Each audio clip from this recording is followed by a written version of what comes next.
Pour s'inspirer à être un vrai homme de nos jours, nous pouvons être tentés d'aller voir comment ça se passait à l'époque.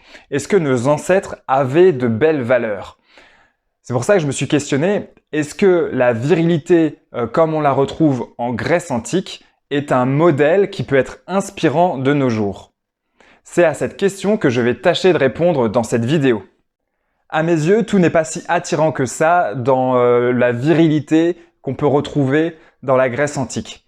On a par exemple des relations intimes entre des hommes âgés et des adolescents, le fait de faire du sport nu devant tout le monde, ou encore une perception de la famille assez différente de la nôtre aujourd'hui.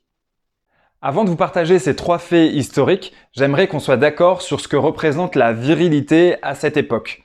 Il y a un mot pour définir ça, c'est andreia, le fait d'être un mâle. Derrière ça, l'andreia, ça recoupe des valeurs de courage moral et de courage physique. C'est avoir de la détermination. On peut aussi retrouver ces caractéristiques chez les femmes, mais c'est surtout quelque chose de masculin où on attend une puissance musculaire et deux types d'andreia. Une andreia politique et une andreia guerrière. Et les trois faits que je vais vous présenter juste là vont éclairer un peu plus comment on pouvait percevoir les hommes à cette époque. C'est parti, info numéro 1.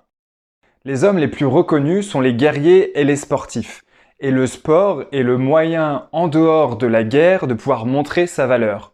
Le top du top pour un homme à cette époque, c'est d'avoir une belle musculature, un teint hâlé et de ne pas être épilé.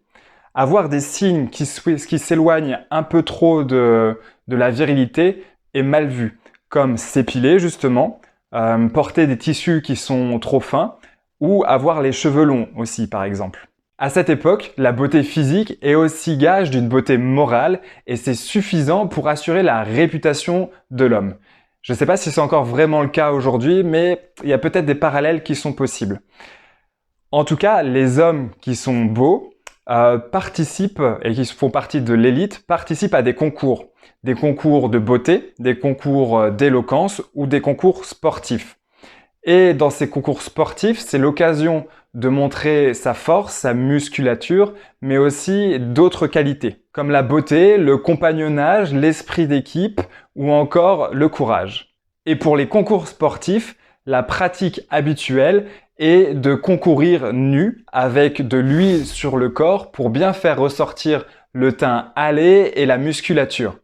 Toi, tu te vois faire du sport nu à poil et avec de l'huile un peu partout.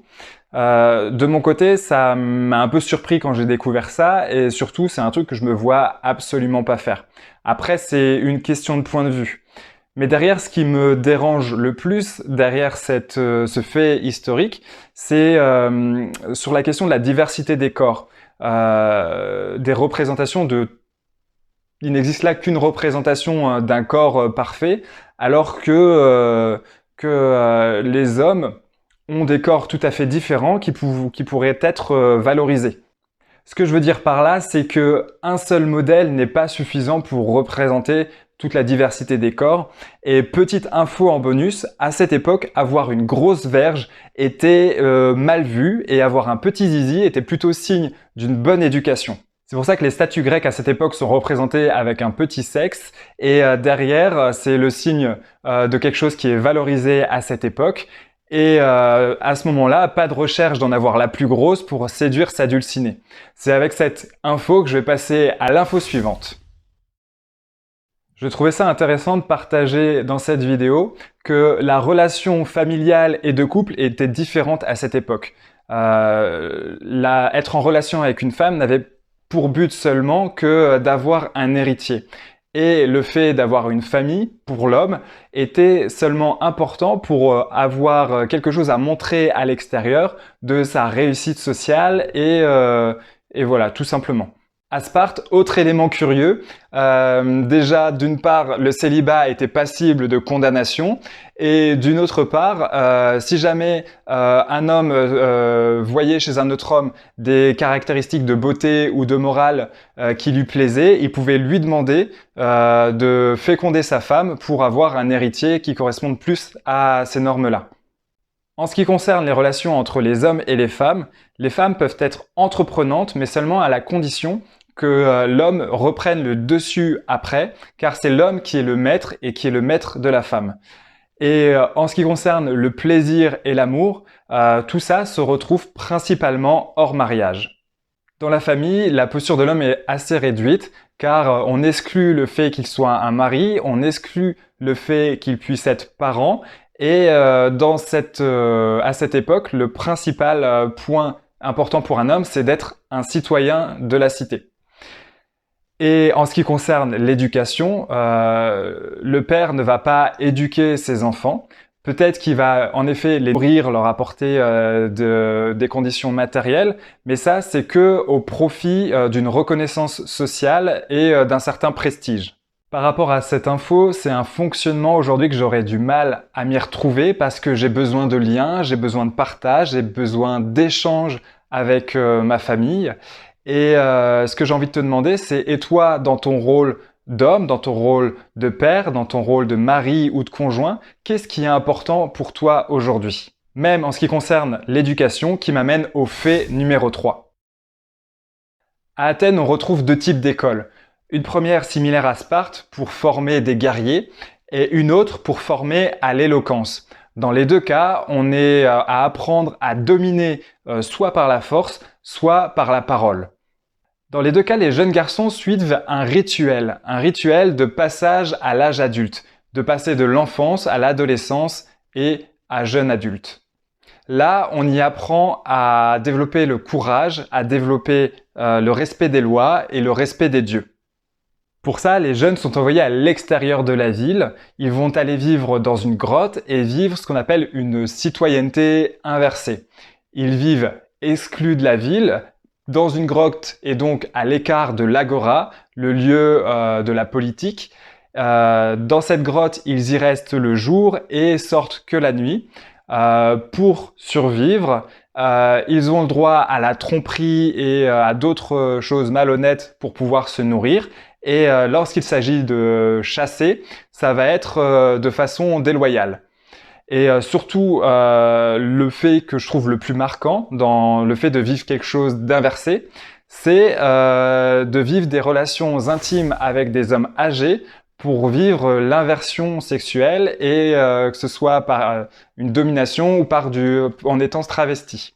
Le plus surprenant pour moi, c'est que tout ça, c'est encadré par la loi. L'homme va enlever le jeune adolescent pour l'emmener à l'extérieur de la cité et devenir son maître et lui apporter cette éducation-là. Et au retour de cette inversion, le jeune adolescent doit faire rapport de tous les cadeaux qu'il aurait pu recevoir et tous les rapports aussi sexuels qu'il aurait pu avoir avec cet homme. Les choses qui peuvent choquer les Grecs à cette époque, c'était le rapport bucco-génital ou encore les incestes ou avoir des rapports en étant rémunéré. Derrière ça, c'est même valorisé en fait d'avoir des relations avec des jeunes adolescents, car c'est tout à fait ok d'en parler aux autres dans la cité, etc.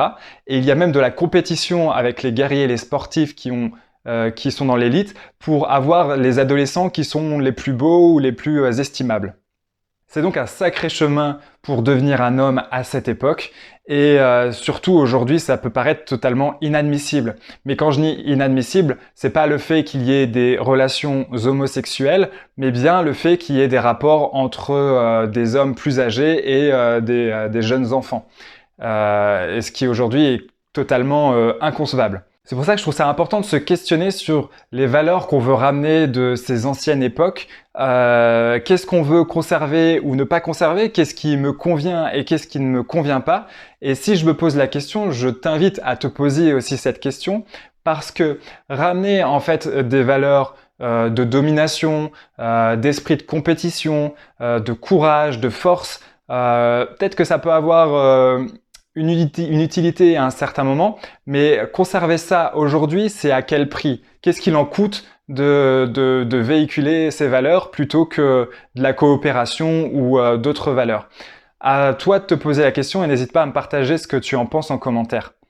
Ce qui me marque dans l'histoire de la virilité et surtout dans l'histoire de la virilité à l'époque de la Grèce antique, c'est que l'homme est mis au centre. C'est lui qui est valorisé et la cité tourne autour de l'homme.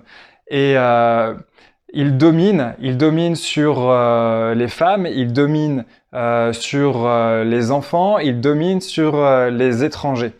Et en même temps, il doit composer avec ça parce que il a besoin des femmes pour poursuivre sa lignée et il a besoin des étrangers pour apprendre de nouvelles choses et avoir de nouvelles marchandises. Dans cette nouvelle série de vidéos, je partage sur la virilité et notamment sur l'histoire de la virilité et comment ça a eu de cesse d'évoluer au cours de différentes époques, de la Grèce antique en passant par des temps moyenâgeux ou encore à l'époque des Lumières, voire plus tard. Je partage ici des infos par-ci par-là qui m'ont un peu interpellé dans la lecture du livre L'histoire de la virilité en 3 tomes. Et je souhaite, grâce à ce partage, pouvoir t'amener toi aussi à te poser les questions sur qu'est-ce qu'être un homme aujourd'hui. En attendant la prochaine vidéo sur le sujet, tu peux toujours regarder la vidéo que j'ai faite sur comment être un homme de nos jours, ou si tu veux passer à un autre sujet, tu peux regarder la vidéo que j'ai mis en suggestion. Merci d'avoir regardé la vidéo jusqu'au bout, je te souhaite de prendre soin de toi et à la semaine prochaine. Salut!